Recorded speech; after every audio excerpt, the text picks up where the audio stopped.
Well, hey, friends, welcome to AWKNG's Ask a Scholar podcast.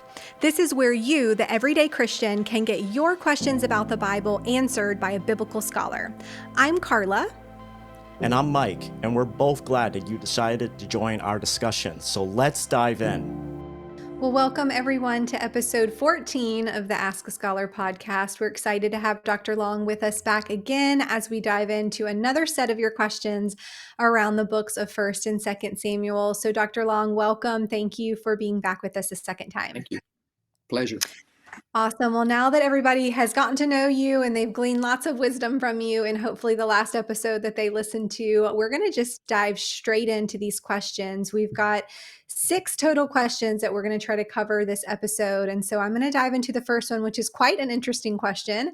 And it comes from a very interesting chapter in 1st Samuel chapter 28. It says, many people in the Christian world think that mediums and psychics aren't real. However, we read in 1 Samuel 28 about a medium who calls up Samuel's spirit for Saul to be able to talk to. How would you approach this topic, and what would you say about it? Okay. Great question. Interesting chapter.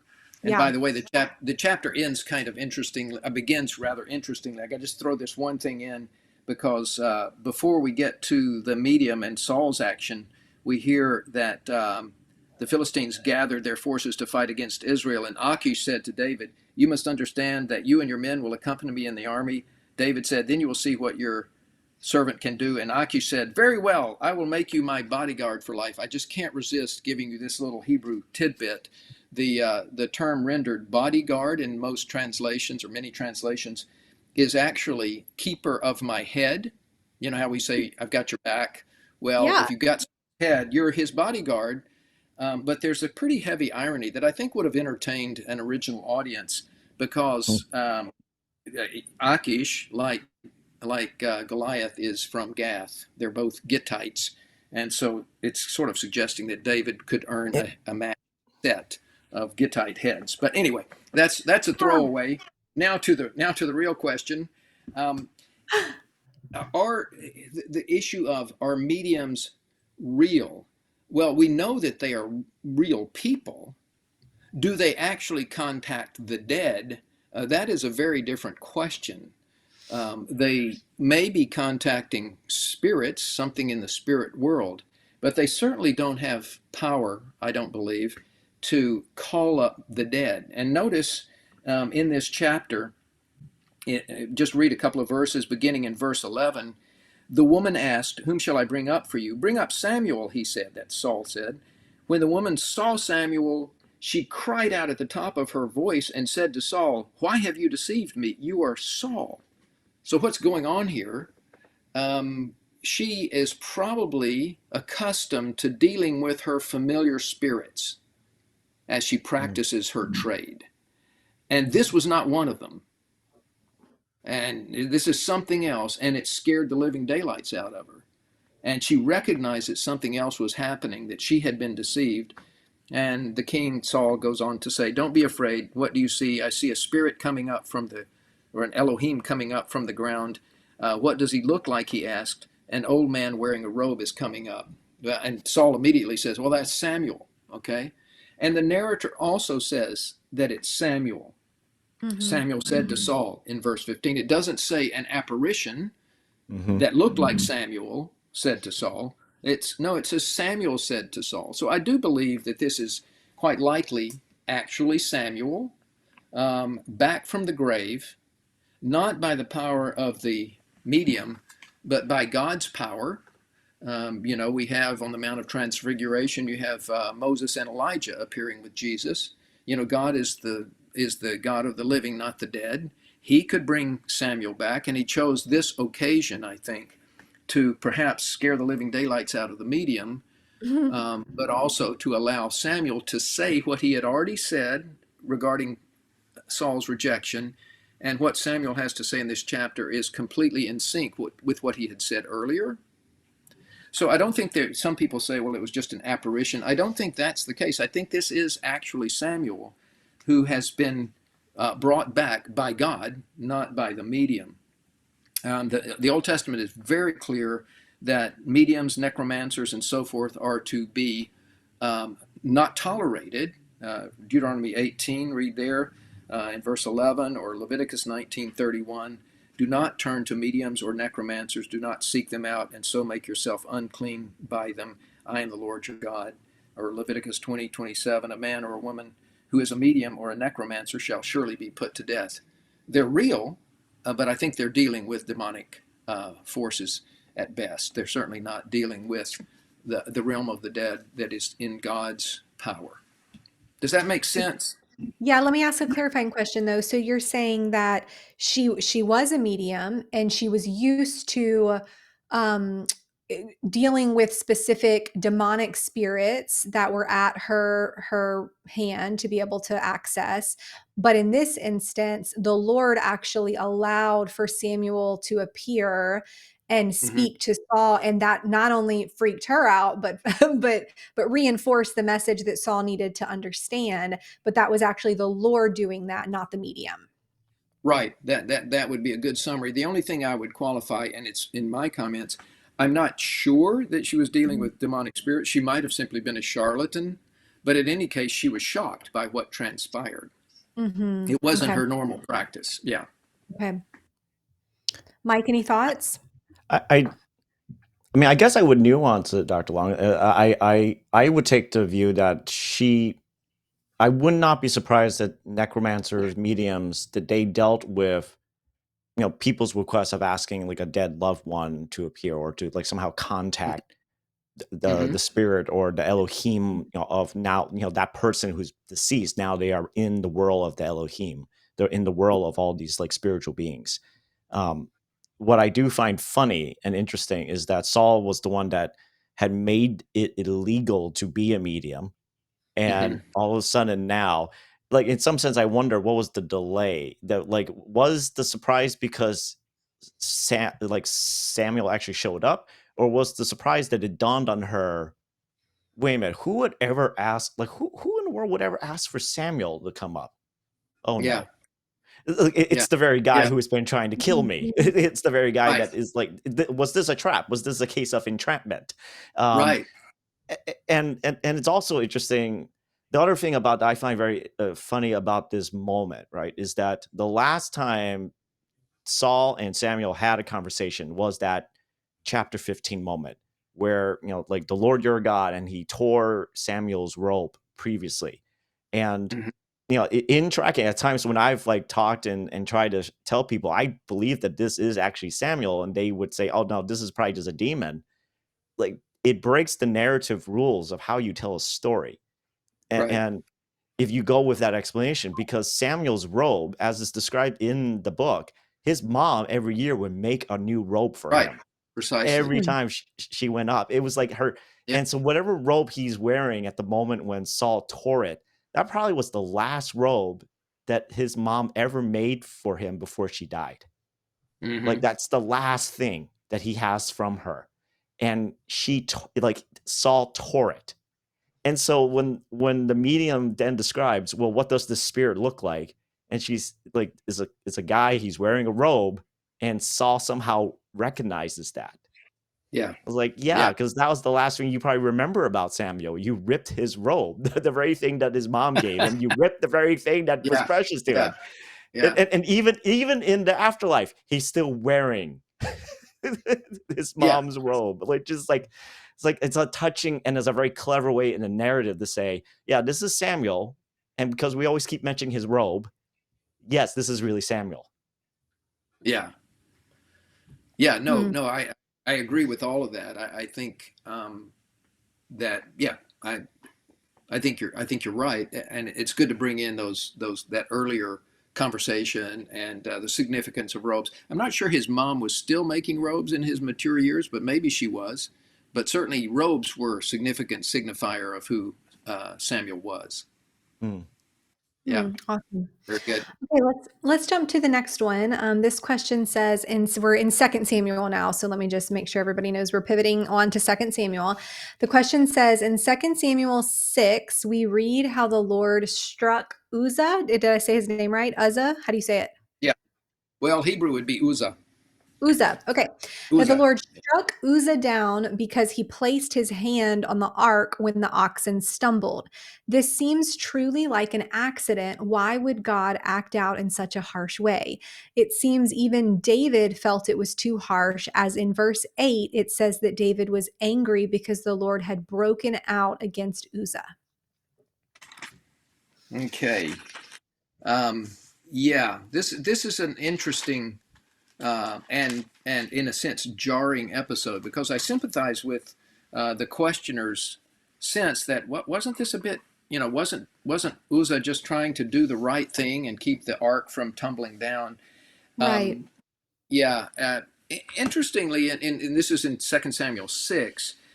Notice in verse 3 that it talks about them preparing a new cart.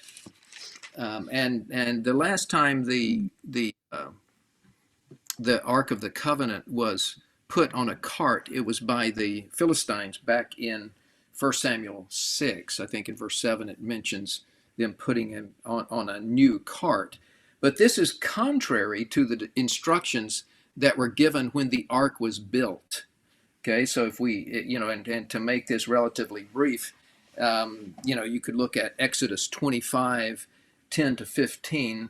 I won't read all that, but it does say in verse 12, you shall cast 4 rings of gold for it, that is for the ark, and put them on its feet, 2 rings on the one side of it, and 2 rings on the other side. You shall make the poles of acacia wood and overlay them with gold, and you shall put the poles into the rings on the sides of the ark to carry the ark by them. The poles shall remain in the rings of the ark. And so what was the purpose of this kind of construction? Interestingly, this kind of construction was known in Egypt. Okay, these kinds of portable shrines made of wood, covered with. We actually have. I saw this in I think in Dusseldorf in Germany. Actually, I think it was a traveling King Tut exhibit. They had a chest that pretty much matched the dimensions of the Ark of the Covenant. It wasn't the Ark of the Covenant. Hear me. It wasn't the thing. You have to watch the movies to find out where the Ark of the Covenant is. Just joking. But it was remarkable because it was from approximately the time of Moses. So this kind of construction makes a lot of sense to the place and the time. But the point of the poles and the rings was that the ark was to be carried, not carted. Well, why would that be the case? Well, if you have several men, either 1 or 2 on each pole, I'm not sure if that's ever stipulated, it would be unlikely that everyone would stumble and fall and drop the ark at the same time. Mm-hmm. However, if the ark is on a cart can topple all at once. And it's really there's a nice little irony in the biblical text, because it talks about the cattle stumbling, the cattle that were pulling the cart, stumbling at a threshing floor with the name Nachon, or in Hebrew Nachon, which is a derivative of a term that means to be stable or established or right. In modern Hebrew, if you're in Israel, you'll hear people speaking modern Hebrew often saying Nachon, Nachon, like agreed or right. I get it. Yeah, right. Nachon. So it's kind of an irony that it's just at this place, whose name seems to mean stability. It might also be related to the word that means to smite, or perhaps both. But just at this point, the cattle stumble and the ark is about to fall, and Uzzah reaches out and touches the ark and is struck dead. And that's the part that is shocking to us, that makes people distressed and such. And David himself is quite angry about this. It's not clear the direction of David's anger, however. It says he was angry because the Lord had struck Uzzah. But was he angry at Uzzah for his irreverent act? And the biblical text describes Uzzah's act as irreverent. So I don't think we can quite say it's just innocent, unless there's a textual issue. There is a textual issue related that might mean Um, I won't go into the details since these are supposed to be brief answers. Um, but if it's rightly read as an irreverent act, then we know that there was irreverence in Uzzah's action, not simply an immediate um, reaction to just to steady things. Hmm. He was not being careful. Numbers 4 talks about not touching the ark. If anyone who touches it will die. First Chronicles 15 spells out David's thinking. He admits that in First Chronicles 15, he admits that not carrying the ark, that he was not carrying the ark in the prescribed way. That's in Chronicles. So that's the chronicler's understanding of this episode Okay. is that David was angry, but was he angry at Uzzah for his irreverent act? Was he angry at God for his severity? Or was he angry at himself for not paying attention, careful Hmm. attention to divine instructions? So I guess the lesson from this, and I'll stop there, is that enthusiasm and even severity are not enough if we are ignoring what God has explicitly told us to do. To Hmm. say, well, I'm sincere and I'm enthusiastic. Well, no, actually, Right. God has had instructions. Yeah, and that's a really good point because would Uzzah have even been in that situation? Would they have He followed wouldn't the have, original instructions? Exactly. So right? it does very much paint a picture of what you just said, that the following instructions or obedience is the key here, and that would have prevented the whole entire scenario from happening in the first place. Right, precisely. Yeah, and whenever we mention obedience, I like to remind myself and others that um, we're not trying to live a life of obedience simply by dint of our own will and that we are really dependent on the Spirit of God in us, Mhm. both to make us want to obey and also Yeah. to help us obey. Yeah, that's great. Mike, any additional thoughts on this one before we move forward? I think, like as much as I can understand the questioner's, like shock at what happened to Uzzah, I do think though, like in the context of the story, we actually should be probably more shocked by the patience of Yahweh here, because Mm-hmm. we got to a point where, like, how did the ark end up being with the Philistines? That's a whole thing. And Mm-hmm. and then while it's with the Philistines, they surely had opened the top. They didn't die. They had touched it. They moved it. They put it next to Dagon, their statue of Dagon. They did not die. Mm-hmm. Weird stuff happened to Dagon. Then all of a sudden they get these weird tumors. I won't go into that. Like, it's just all Yeah, this stuff. And then they finally pick it up again, put it on the cart. They don't know. And they just send off like these two like cows that have never like ever plowed anything before, and just like, we'll see if this is actually Yahweh, and just see if this is actually Yahweh who's been doing this stuff to us. And Yahweh directs the cows to bring mm, his ark back into Israelite territory. And so, like, when I take that into account, everything of that, of like how Yahweh didn't kill all the Philistines completely, like he just could have. They did everything wrong, and yet yeah, he didn't. And so the moment that it's finally being handled by Israelites who should know better, who should have at least, it's like, okay, if we're not sure, can we get Samuel on the scene? Can we get a priest on the scene who knows what they're doing? yeah, And instead, they just presume. They put it on a cart just like they saw happen. And so, like, as much as I understand the shock of like, why did this happen to Uzzah? In some sense, the greater question should be like, the shock is like, why did this not already, like, worse already happen before we even got to Uzzah? It's like mhm, there is so much that God was holding back, and probably based on, well, you guys don't know me. You're mhm. Philistines. You don't worship me. You have no Right, clue who I precisely. am. Hmm. And yet once I'm now back with my people who are supposed to be my people, they're supposed to know Yeah, me, that's a they good Yeah, point. do this. And so, yeah, like, I'm done. I've had it. It's like, we're not moving at all. yeah, That's like, it almost feels like, until you get your act together and you do what you're supposed to do, I'm right. not moving. Yeah. No, no, I think that's very good. And one thing to add to that is God, in terms of God's grace and patience, God is not at this time in this period of grace in which we live. He does not regularly smite every person who commits an irreverent act. Hmm. It's just not what he normally does. He's being patient toward us, wanting us to come to repentance. Okay, but if he never showed the severity and the seriousness of sin, then we would simply take light of it all. So take the example of Ananias and Sapphira in the book of Acts. You probably know the story. You know, they sold a piece of land and they claimed that they were Hmm. giving all the proceeds to the budding Christian community, when in fact they were both lying husband and wife independently of one another, and both of them were struck dead.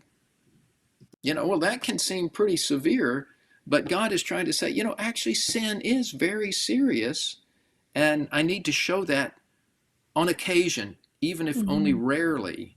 But we need to bear that in mind day to day as we live under this umbrella of God's grace, His common grace. Hmm. Hmm. Yeah. Okay. Well, let's continue in the story a little bit, because what we see after this incident, we see that David finally does actually bring the ark into the city of David. And so this is where this next question comes into play. It says, when David finally brings the ark to the city of David, the scriptures record him dancing and rejoicing before the Lord wearing a linen ephod. First, what is an ephod? That's their first question. And then second, why does David's wife, Michael, sorry, how do you say her name? I say Michael or Michal. It should be Me, Michal me. in Hebrew. Okay, well, I'm gonna let you do that. Why does she get angry at him and make it sound like he was dancing naked in front of the people? In 2 Samuel 6, verse 20, she says to David mockingly, how the king of Israel honored himself today, uncovering himself today before the eyes of the servants, female servants, as one of the vulgar fellows shamelessly uncovers himself. So she's kind of got I'm assuming this is a girl. Sorry, it might be a guy. There's a twofold question here being asked. What's the ephod? And then what was really going on? Why did she get so angry at him? And what was he actually doing? Okay, quick answer to the ephod question. Um, there are several items referred to as ephods in Scripture. There's the high priestly ephod, which is an ornate vestment with certain regalia and a breastplate and so forth. So that's a really a formal ephod. We also read about the priestly ephods, which seem to be a much simpler sort of linen tunic, probably. In the book of Judges, Gideon, if you remember the story where he collected gold and created an image and clothed it with an ephod, and it became a snare to Israel. That seems to perhaps be a garment that was placed on an idol of some sort.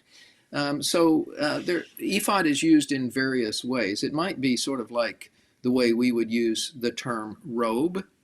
You could have Mhm. a simple robe, a bathrobe, or a very elaborate robe, a royal robe, that sort of thing. So that's kind of what is going on here. What he's done, what David has done, is laid aside his royal robe and is wearing a priestly ephod. So, in that sense, he has um, uh, assumed a humble posture, which was appropriate. Now, Michael didn't think it was appropriate, and that's the second question. Shall I move to that one? Yeah, Sure. go for it. Yeah. So Michael or Michal. It says, as the ark of the Lord was entering the city, Michal, daughter of Saul, watched from the window, and when she saw David leaping and dancing before the Lord, she despised him in her heart. So we have to listen carefully to what the narrator describes here. The narrator, who is authoritative in biblical texts, says that David was dancing before the Lord. David's focus was not the servant girls. David's focus was the Lord. And the narrator assures us of that. But Michal despises him. She holds him lightly. She's not happy. Now we don't have time to go into Michal's history, So I won't say more than the fact that she was a daughter of Saul who married David. When David had to flee, Saul gave her to Paltiel. Paltiel, when David ascended the throne in 2 Samuel, he and the northern kingdom was being included in his kingdom. He demanded that Michal be returned to him, and as she was returned to him, her husband, her then husband, Paltiel, went along behind her weeping. So there's a lot of baggage and a lot of trauma in Michal's life, I would think. So we could speculate about that further, but we don't know much about their actual relationship, that of David. His getting her back seemed to be more of a power move, perhaps, than a gesture of love, as he was breaking up what appeared to be, at least for Paltiel, a very happy arrangement. He was very sorrowful. So, when we come to verse 20, he sent the people home. He comes to his home to bless his household. And Michal, daughter of Saul, well, we already know that, right? We were just told that she's the daughter of Saul. Now we're told again she's the daughter of Saul. So whenever we have these repeated epithets in a biblical narrative, we should pay particular attention, because it's a way of saying, yeah, she is a chip off the old block. She is a daughter of Saul. Her perspectives are similar to those of Saul. It's quite Mhm. interesting. It's quite interesting. Back when Jonathan is introduced in chapter 13, I don't think he's introduced as son of Saul. I don't think he is. I'd have to double check that. But in any case, daughter of Saul came out to meet him and said, how the king of Israel has distinguished himself today, disrobing in the sight of the slave girls of his servants as any vulgar fellow would. Um, distinguished himself uses that word I mentioned earlier that means honor or weight. It's the kavod word. And so that's a loaded word in the book of Samuel. And she's saying, how you have shown honor to yourself today, how you have given weight to yourself. She's being sarcastic. And David said to Michal in verse 21, it was before the Lord, as the narrator's already told us, it was before the Lord who chose me rather than your father to anyone from his house when he appointed me ruler, Nagid, interesting word, not king, but it's preliminary to king, and that's what Saul was initially. Over the Lord's people Israel, I will celebrate before the Lord. I will become even more undignified. In other words, I will lose even more weight in my own eyes. I will be humiliated in my own eyes before the Lord, because the Lord is the one who is to get weight. That's what he's implying. And it might have been good, and here I speculate, but it might have been good had he stopped with that sentence. But in domestic disputes, they often go a little bit too far, and I may be reading into this, but he does go on to say, but by these slave girls you spoke of, I will be held in honor. Now, he might just be saying they have more spiritual sense than you do, Michal. They know what I was doing. Or he might be implying something more, like, yeah, they'll notice me. They won't despise me the way you are. I'm not saying he meant that, but it might have been good if he had left out that last sentence. And then the chapter concludes, and Michal, daughter of Saul, had no children to the day of her birth, leaving unanswered the question, was her childlessness to the day of her birth Yahweh's decision? Did he close her womb? Was it David's decision? Did he refuse conjugal rights to her? Was it her decision? Did she refuse conjugal rights to David? What's at play here? And we don't know. All we know is that she didn't have any children to the day of her birth. Now, so Michal's reaction, I think, is reported simply because that's what happened, but it's also reported in the light of this is a woman with significant baggage who is and remains a daughter of Saul. So her reaction is similar to what Saul might have thought to this kind of about this kind of undignified activity. Thank you for that context, Dr. Long. Mike, do you have any additional thoughts you want to share on this topic? I think this is the last time Mikhail is brought up ever again. And Mm-hmm. it is very sad to see how her relationship with David had ended up in this spot. I think that's Mhm.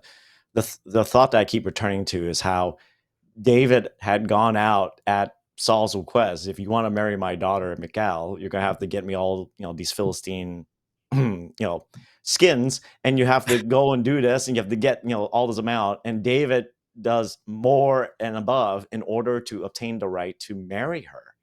Yeah. And when he's on the run, she goes and protects him, basically plays decoy by having him run off while she puts an idol, which is very interesting. Of like, why does Mikhail have an idol in her house? But she has an idol and then puts it in the bed, covers it up, and makes it look like, oh, David is sleeping in the bed. Don't bother him. Yeah. And like she went like risking her life and really her relationship with her father Saul in order to protect David. And now at this point, their relationship is essentially just gone. And I think it was a very vital thing for you to mention that David was doing all this. His dancing in the linen ephod was ultimately before the Lord. And I think fundamentally there is something about Saul's family besides Jonathan. For some reason, Jonathan was different, but him and his children, including Michal, seem to don't comprehend what is so great about Yahweh. Mm-hmm. Why is Yahweh this awesome? Like, why does he seem so awesome to you? And they don't seem to comprehend that. And so it really does seem like what you said, that she's like chip off the old block, that she is demonstrating almost like the same attitude that Saul had towards the worship of Yahweh. Like, I don't get it. What's so awesome about this God? To the point that the king would take off his royal clothes, take off the very things that would tell everyone, I'm the king, respect me. And he's dancing with the commoners. He's dancing with everyone else. Why? What is so great about Yahweh? Yeah. And it's sad. It's really, really sad to see this relationship that started so well at the beginning, and yet at the end, it's their loyalties, or in some sense, the lack of loyalty difference that breaks this marriage and breaks this relationship. Yeah. Yeah. Wow. Excellent. Wonderful comment. Very much. Okay, guys, well, let's jump to a quick commercial break, and then we're going to come back and hit 3 final questions, and that should wrap up all of the questions on 2 Samuel. So we'll be right back.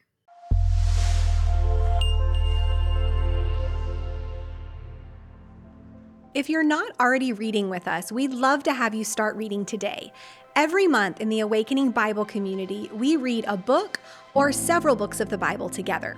Readings are only 1 to 3 chapters a day, 5 days a week, with weekends reserved for catch-up or deeper study. And as you read, we know that you will likely encounter questions, but that's where we come in. Submit your questions at AWKNG.com, and we will do our best to get them answered for you right here on the Ask a Scholar podcast.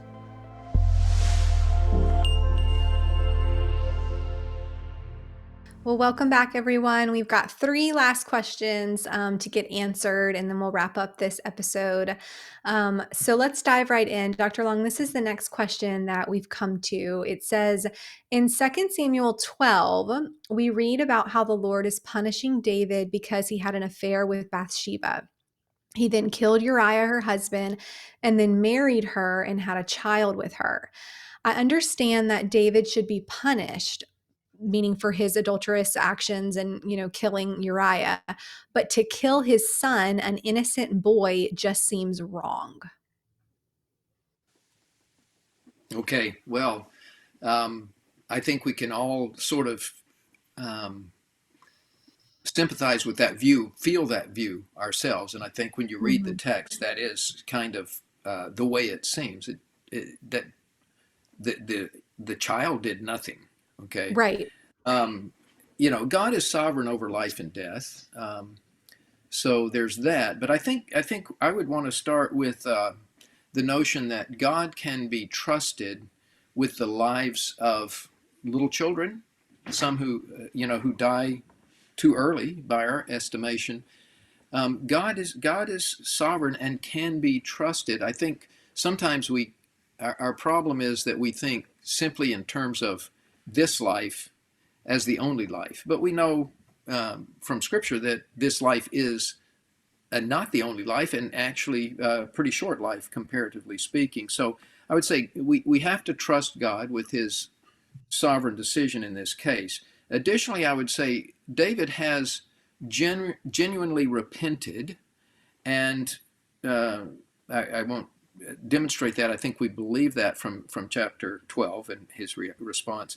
But he has genuinely repented, and God still has need of David to be his king. That said, our sin, no sin is private. There are no private sins. Sins always have consequences. That doesn't mean that they're not forgiven, but our sin, just sort of in terms of the order of things, sometimes though the consequences may not be as great as they deserve, there nevertheless are consequences. An example, again, from the book of Samuel would be to think about way back to Eli. I mentioned in talking about Eli that important verse in chapter 2, verse 30, where it says, "Those who give me weight, I will give weight to. Those who make light of me, I will lightly esteem." And he had charged Eli with giving himself weight, metaphorically as well as physically. And Eli's death actually occurs in chapter 4 of 1 Samuel, where it says, when he heard about the ark having been captured, he fell backward off the seat where he was sitting and died, because he was an old man and weighty or heavy, using the same word. And so this is kind of a subtle indication that even though Eli, I think, responded to God's judgment appropriately, he is the Lord, let him do what is right in his own eyes, it didn't mean that all the damage that had been done by his habitual sin over a long period of time was immediately erased. Mm-hmm. That's sometimes God can perhaps do that at times, but that's not typically what happens. There are residual consequences. And if you go back to the declaration in Exodus 34, when Moses had said to the Lord, "Lord, show me yourself," and the Lord put him in the cleft of the rock and passed before him and declared his name. He talks about showing mercy to thousands, assumedly of generations, but nevertheless not allowing the guilty to go unpunished, and visiting upon the children to the third and fourth generation, the sins of the fathers on the children to the third and fourth generation. Well, that on the face of it, that doesn't seem particularly fair, but it is realistic. So if you have if let's say I or a father or a grandfather has a serious problem with alcohol or with crime or whatever, it doesn't leave the rest of the family untouched. So God is in a position as a righteous judge that he can't simply let sin go undealt with. And so in the fullness of time, we see how God was able, as it says in Romans chapter 3, he was able to demonstrate his righteousness at the present time so as to be just and the one who justifies those who have faith in Jesus. So the ultimate price for our sin was paid by Jesus, and that's how God is both just and justifier. I may have made that link a little too quickly, but I think it's an important link to see how God in the fullness of time has all this in mind. And so I think we can trust that, well, certainly we must assume that God did the right thing. It wasn't simply wrong, though it does seem wrong to us, particularly when we think in terms of our individuality. We in the American West are quite individual in our thinking, individualistic in our thinking. I should be rewarded for what I do or punished for what I do, not for what someone else does. But we know in families, we know in societies that it's not always a neat formula like that. Often the people who suffer are not necessarily the offender. Yeah, that's a good point. Mike, anything to add to that one? Because we've got another heavy question coming after this one. So I know. It's I would simply say I think this is just one of those kind of cautionary reminders, right, of how suffering is not always at the ramifications of sin does lead to suffering, but that suffering doesn't necessarily always go to the offender, right? That Right. the ripple effects of one's disobedience, of one's rebellion, doesn't just affect me personally. It can have a ripple effect that I cannot foresee happen to others around me. And I think that's, one of the many reasons why we should not rebel or be disobedient or be sinful, because of Mhm. the consequences of how that can play out. Because ultimately, you have a man, a righteous man, Uriah, who's not even Jewish technically, Hmm. yet he's dead because he was listening to his king, who was supposed to be a faithful, loyal Yahwist. And Hmm. instead, he's gone now. And not just Uriah, but a whole battalion of people that were around Uriah, because Joab came up with the idea of, like, well, I can't just make it obvious that we're killing Uriah. I Right. have to Right. make it Precisely. look like, they were sent on a suicide mission. So Uriah and a bunch of other guys who have absolutely no idea what the heck is going on between Uriah, David, and Bathsheba, they all die too.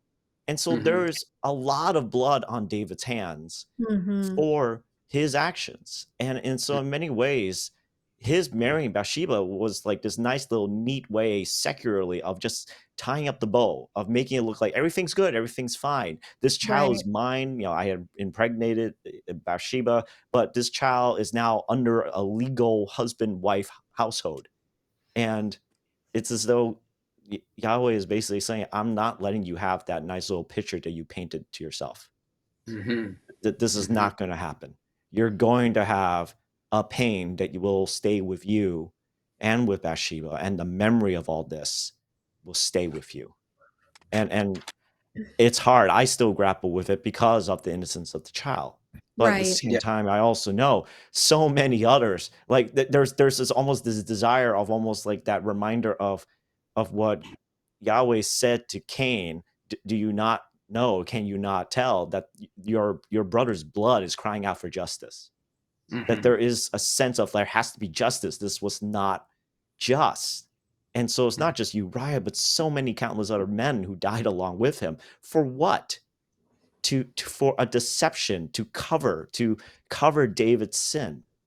Hmm. And so I'm just seeing the story as a precautionary that the Lord will not allow these kind of things, that we have to be cautious, that he Right. knows what we have done, and the Right. ramifications of what we do will play out in ways that we can see or not see in the future. Hmm. Hmm. Yeah. Mm. Very interesting. Mhm. And just in reinforcing that, in chapter 11, David repeatedly would say to Joab, don't let this be evil in your own eyes. Don't let this be evil in your own eyes, when he was engaging in the big cover up. And it's not until the very end of chapter 11 that it says that the Lord is mentioned for the very first time in the chapter. And it says, but the thing David had done was evil in the eyes of the Lord, or displeased the Lord. And so you're quite right, Mike. I think that God has to deal with these things, and sometimes it affects others directly more than it does the sinner. But I Mhm. would continue to want to stress that God is a good God, a loving God. He cares more than we do for this innocent young life that was lost. And so if we consider what would it have been like if this child had survived, Hmm. what would his life have been like? What if God had taken the life of David rather than the life of this child? What would have followed from that? Would the child's life have been blessed in some way, or was it a greater blessing that he be issued immediately into the presence of the Lord? Which Hmm. is what I God would have done. Yeah, that's a good point. Good way to look at it. Even though it's still hard to think like that, it is good perspective to think like that. Yeah. Okay, well, let's transition to another kind of tough question while we're on these tough questions. And this one says in chapter 13 of Second Samuel, we read the horrible story of Amnon raping his sister Tamar. It clearly Mhm. says in verse 21 that when King David heard of all these things, he was very angry. But why was Amnon not punished by David for this heinous crime? Right. Okay. So I would say because David failed in his duties.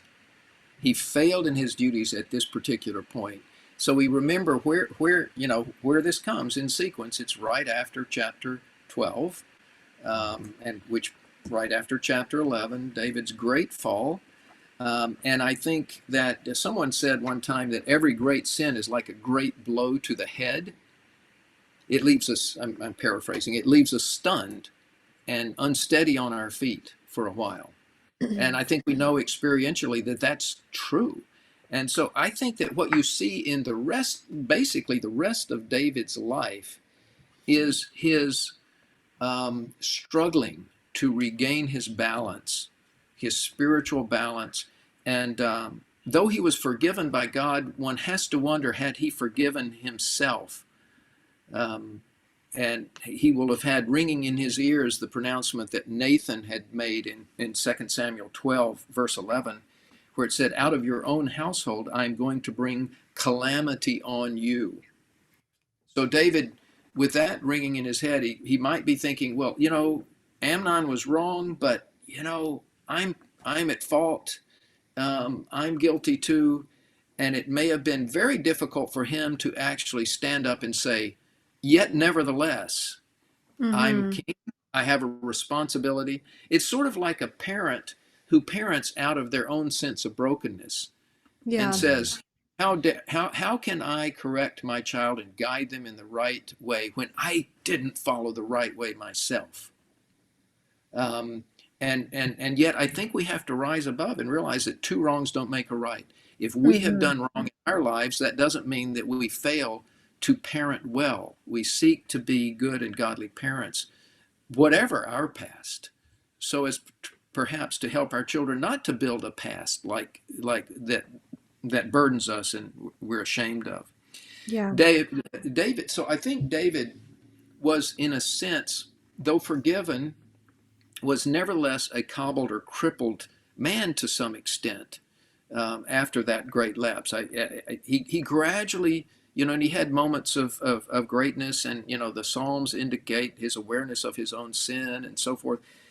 So I don't want to paint it all doom and darkness, but it does seem that he had a weakness with relation to his sons.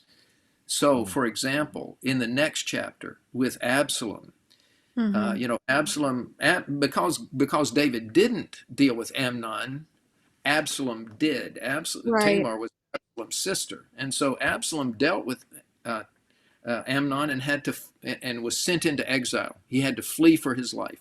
Eventually, he was allowed to come back, but David said in 14:24, "Yeah, let him come back, but he will not see my face." In other words, I don't want to see him. We will Mm-hmm. not have an audience. And so then Absalom does that thing to force Joab to arrange a meeting with David. And I think it's in 14. Let's see, 31. He says, "Why have I come from Jeshurun? It would be better for me if I were still there. Now then, I want to see the king's face, and if I am guilty of anything, let him put me to death." But now notice what happens next. So Joab went to the king and told him this. Then the king summoned Absalom, and he came in and bowed down with his face to the ground before the king, and the king kissed Absalom. What was missing? What's missing in that context is what Absalom wanted. Absalom wanted conversation. He wanted reconciliation. He didn't want a kiss that just simply swept it under the carpet. Mm. And so what happens in the next chapter? Absalom launches his own rebellion over the issue of justice. So David failed to be, um, he was not only father, he was king, okay? He failed as king to deal rightly with Amnon. Absalom was aggrieved. Tamar was devastated. Absalom had to deal with it himself. When he wants to have a talk and reconciliation with David, all he gets is a kiss from the king. Doesn't even refer to David as his father. Talks about him as the king.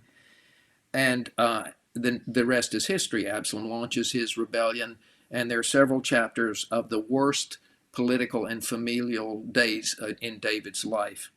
So I think, what I hear from this and learn from this, and I think the text is trying to teach us all kinds of actual life lessons, is that sin can have crippling effects on us, can impair us, can knock us off balance, particularly if we, though forgiven by God, can't forgive ourselves and begin doing right.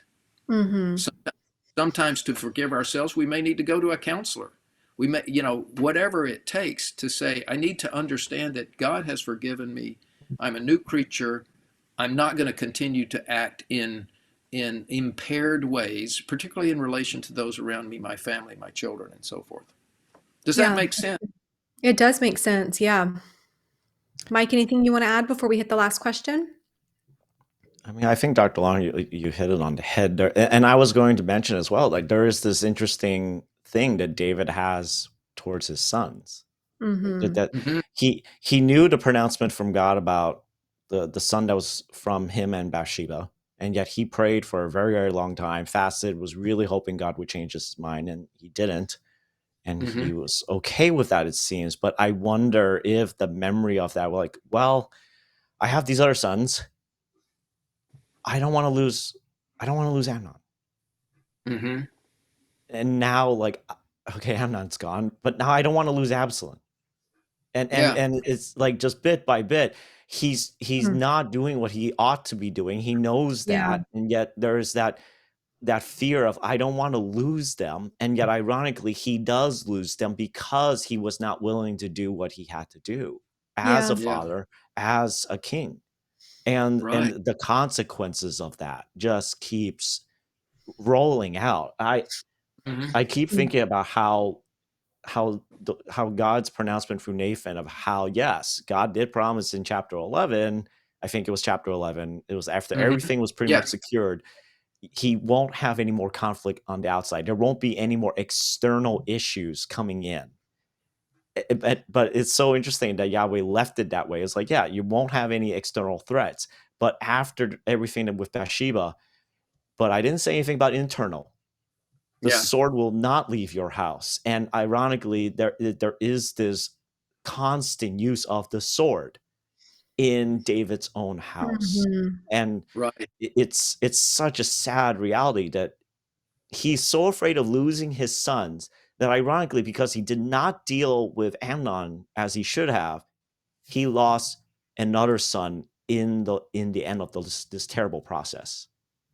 He lost a total of 3 sons as a result of this disobedience, and how it just played out and how he reacted. And in many ways, it feels like he was trying to delay, not do what he needed to do, because he was hoping if I don't do anything, maybe it won't get worse. And it Right. just keeps getting worse. Hmm. Yeah. I think that's psychologically very perceptive. I think that is a really good read of what's going on in David's life. And just to add one more verse that's not in First and Second Samuel, but it comes right up in First Kings 1:6. Another son, Adonijah, who didn't end up faring well, it says that his father, that is David, had never rebuked him by asking, "Why do you behave as you do?" He was also very handsome and was born next after Absalom. So Hmm. that's yet another son who didn't fare well because David never crossed him. And so, I really appreciate Mike's comments there. That's helpful. Yeah, that is helpful. Awesome, guys. Well, one last question as we wrap up, and this is kind of towards the end of Second Samuel. The question says, why did the famine not end in the land during Second Samuel 21 when it seemed that the requirement was to kill the sons of Saul?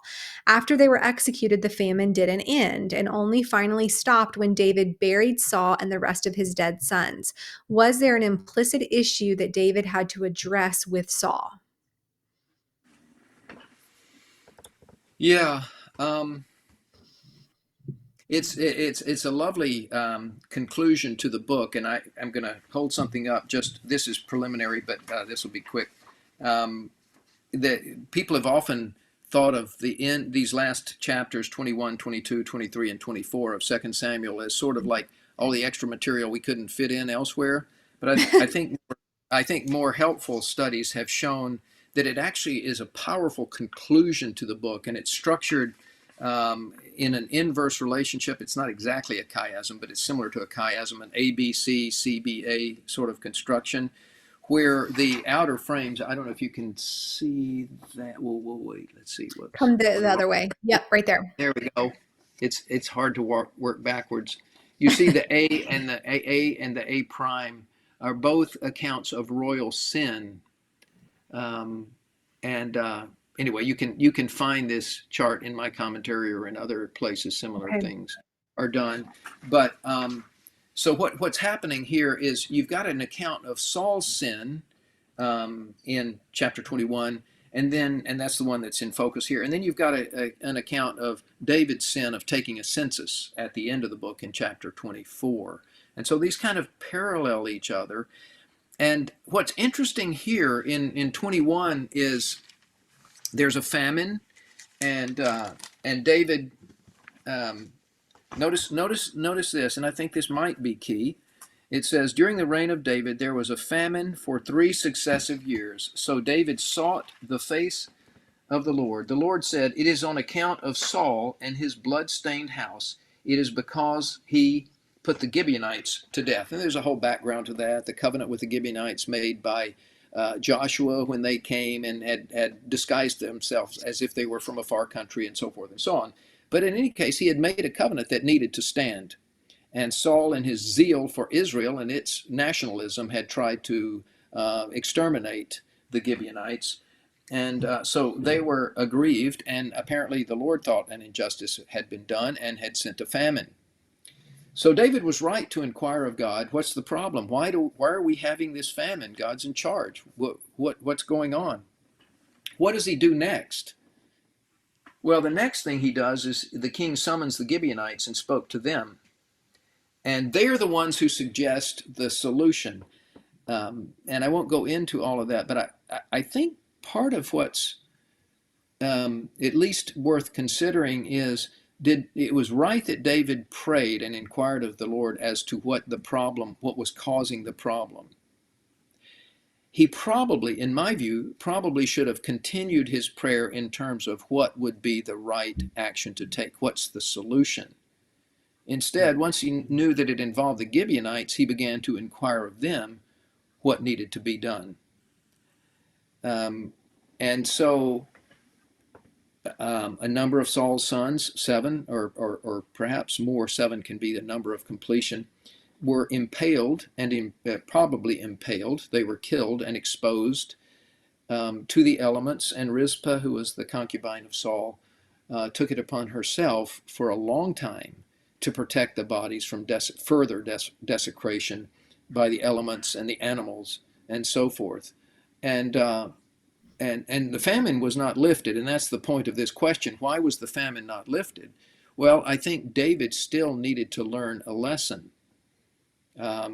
He needed again to listen to the Lord in terms of what was to be done with dead bodies, and they were not to be left exposed.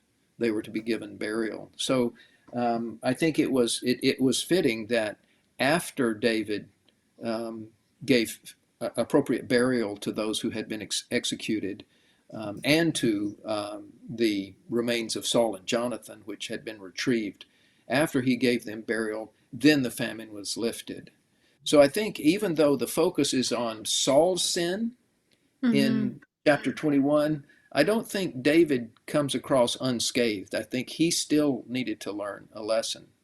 So, David overall, I think, was a human being, a man of real faith, but a man of serious flaws, as we all are. He made some mistakes. He was not, the saintly David that sometimes we think of in tradition. If David did it, it must be good. No, David and we're led a little bit astray because in First Kings it said that David followed the Lord with all his heart, except in the matter of Uriah the Hittite. Well, I think that's kind of a way of saying, well, here's the tip of the iceberg. David was a real human being, a man of genuine faith, but flawed, as we all are. And we learn a great deal from his depiction in the book of Samuel. Brooke Halpern says that he is the first fully, and he says, four-dimensional human portrayal in the history of world literature. And that might be exaggerated, but I can't think of a better option than that one. So that would be I hope I answered that question if I understood it correctly. There was an Yeah. implicit issue that David had to address, Yeah. not so much with Saul, but with Yahweh. Mm-hmm.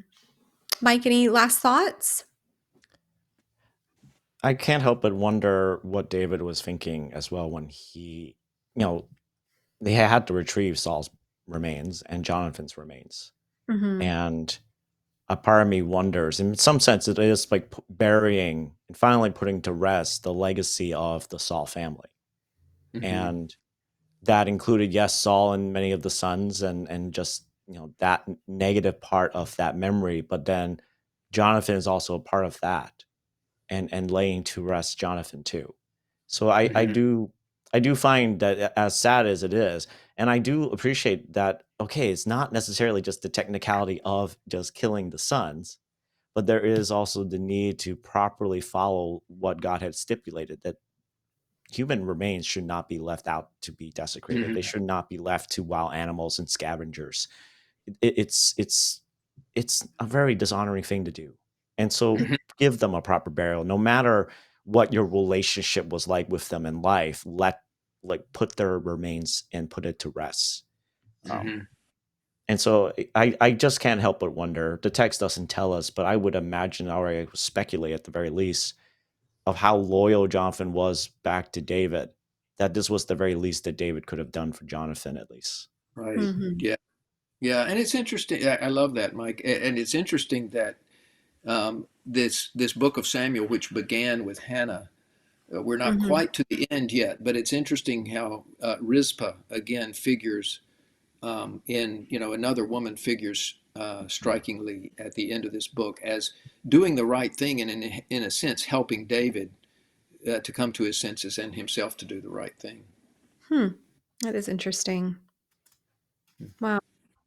Awesome. Well, thank you guys for all your wisdom on these questions. I believe that it's really going to benefit all those that listen to it and just really help us think through the right lens when we read First and Second Samuel and think critically and deep about the scripture and in context with what's going on, because there's so much valuable wisdom to glean when you do it that way. So Dr. Long, thank you for being with us again.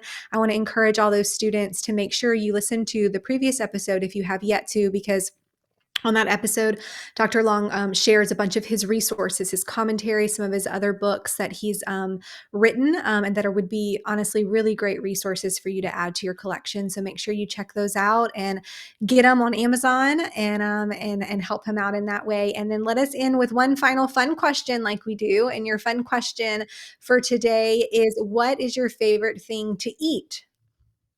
I would say the next meal. No. I love that. Yeah. Oh, that's perfect. Yeah, that is pretty good. No, I am blessed with a multi-talented, wonderful wife, and so pretty much anything she makes, I love. Yeah. So I'm not a particularly picky eater.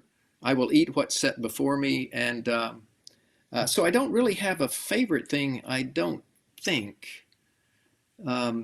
It comes and goes from day to day, but generally the next meal. I love that. That's the best answer I think we've gotten. So well done.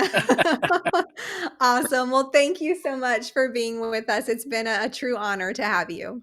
Well, thanks for having me. It's been a pleasure. And Awesome. Mike, Thanks, thank you for everybody. your great contributions. Yeah. Thank you Yes, too, Dr. Long. we love hearing from Mike and all of his wisdom as well.